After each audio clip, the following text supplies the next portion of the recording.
চট্টগ্রামের কদমতলীতে একটি ৫ তলা ভবনের কম্বলের গোডাউনে আগুন লেগেছে। আগুন নিয়ন্ত্রণে কাজ করছে ফায়ার সার্ভিসের ৭টি ইউনিট। আগ্রাবাদ ফায়ার স্টেশনের উপসহকারী পরিচালক আলমগীর হোসেন জানান, দুপুর ১:৩০টার দিকে নগরীর কোতোয়ালি থানার কদমতলী পোড়া মসজিদ এলাকায় আগুনের এই ঘটনা ঘটে। খবর পেয়ে ফায়ার সার্ভিস ঘটনাস্থলে যায়। আগুন নিয়ন্ত্রণে আনতে ৭টি ইউনিট কাজ করছে। তবে আগুনের ঘটনায় এখনও কোনো হতাহতের খবর পাওয়া যায়নি। চট্টগ্রামের কদমতলীতে আগুন নিয়ন্ত্রণে কাজ করছে ফায়ার সার্ভিসের ৭টি ইউনিট। এই মুহূর্তে সেখানে রয়েছেন আমাদের সহকর্মী প্রণবেশ চক্রবর্তী। আমরা যুক্ত হচ্ছি প্রণবেশের সাথে।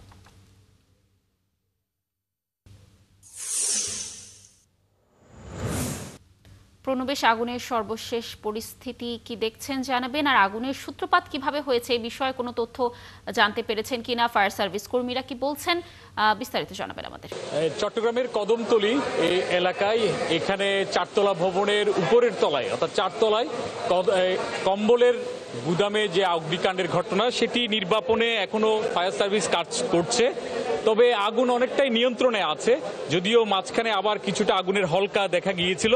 এর পরবর্তীতে আবার ফায়ার সার্ভিসের কর্মীরা তাদের এখনো আগুন ছিটিয়ে সেই আগুন যাতে বাইরে ছড়িয়ে না যায় সেই ব্যবস্থা তারা করছেন। এখনো প্রচুর ধোঁয়া দেখা যাচ্ছে।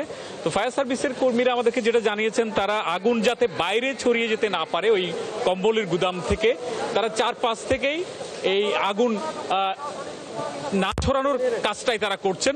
তো এখানে ফায়ার সার্ভিসের বিভাগীয় উপসহকারী পরিচালক জসিমউদ্দিন উপস্থিত আছেন। আমরা তার কাছ থেকেই সরাসরি আগুনের সর্বশেষ তথ্যটি জানতে চাইব।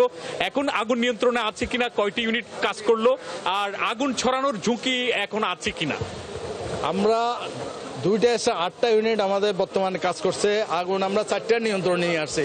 যেহেতু এখানে কম্বল রয়েছে এবং এখানেও আপনার জুতা রয়েছে, ছাতা সহ অন্যান্য দাহ্য বস্তুর সবচেয়ে পরিমাণ বেশি। এখানে নিচের তলাতে 3 তলা 4র্থ তলা সবগুলো দাহ্য বস্তু। কিন্তু আমরা এই মুহূর্তে যে জায়গা আগুন লেগেছে সেই জায়গা থেকে আমরা কন্ট্রোল করার চেষ্টা করছি। এখন আগুন নিয়ন্ত্রণে রয়েছে। ইনশাল্লাহ আগুন আর বিস্তার লাভ করার সম্ভাবনা নেই। যেহেতু সিঁড়ি একটি, বিল্ডিংটা অনেক লম্বা দেখেছেন, একটা সিঁড়ি দিয়ে এক জায়গায় প্রবেশ করা যায়, যার পরিপ্রেক্ষিতে আমরা জানালা দিয়ে বাইরের থেকে কাজ করতে যাচ্ছি। কিন্তু এখানে স্নুরকেল গাড়ি প্রবেশ করার মতো অবস্থা নেই যে আমরা একটা স্নুরকেল গাড়ি আনবো, সেখানে স্থান করব বা বসাবো, ওখান থেকে রেস্কিউ করব বা ফায়ার ফাইটিং করবো, তা করার মতো না। যার পরিপ্রেক্ষিতে আমরা ফিজিক্যালি আমাদের ফায়ার ফাইটাররা কাজ করে আগুন নিয়ন্ত্রণ করতে সক্ষম হয়েছে। আশা করি আমরা সম্পূর্ণভাবে নির্বাপন করতে সক্ষম হব। যতক্ষণ পর্যন্ত 2.5 ঘন্টা লেগেছে আমাদের নিয়ন্ত্রণ আনতে, কিন্তু আগুন সম্পূর্ণ নির্বাপন করার সময় আরও লাগবে। এটা ক্ষয়ক্ষতি বা অগ্নিকাণ্ডের কারণ এই মুহূর্তে বলা সম্ভব না, যতক্ষণ পর্যন্ত না আগুন সম্পূর্ণভাবে নির্বাপন করা না যায়। তদন্ত কমিটি এরপরে আমার ডিজি মহোদয়, যদি বড় ধরনের হয়, ডিজি মহোদয় তদন্ত কমিটি গঠন করবেন ঢাকা থেকে। শুনছিলেন যে বিভাগীয় উপসহকারী পরিচালক ফায়ার সার্ভিসের জসিমউদ্দিন, তিনি আগুনের সর্বশেষ তথ্য বলছিলেন। তিনি আমাদেরকে যেটা জানিয়েছেন, আগুন নিয়ন্ত্রণে রয়েছে আর ছড়ানোর ঝুঁকি নেই বলে তিনি আমাদেরকে জানিয়েছেন। তো চট্টগ্রামের আগুনের এটি ছিল সর্বশেষ তথ্য। প্রণবেশ, ধন্যবাদ আমাদের সাথে যুক্ত থাকার জন্য। দর্শক, যেমনটি জানাচ্ছিলেন আমাদের সহকর্মী যে আগুন নিয়ন্ত্রণে এসেছে, নিশ্চয়ই আরও কোনো আপডেটের তথ্য পেলে আমরা আপনাদেরকে জানানোর চেষ্টা করব।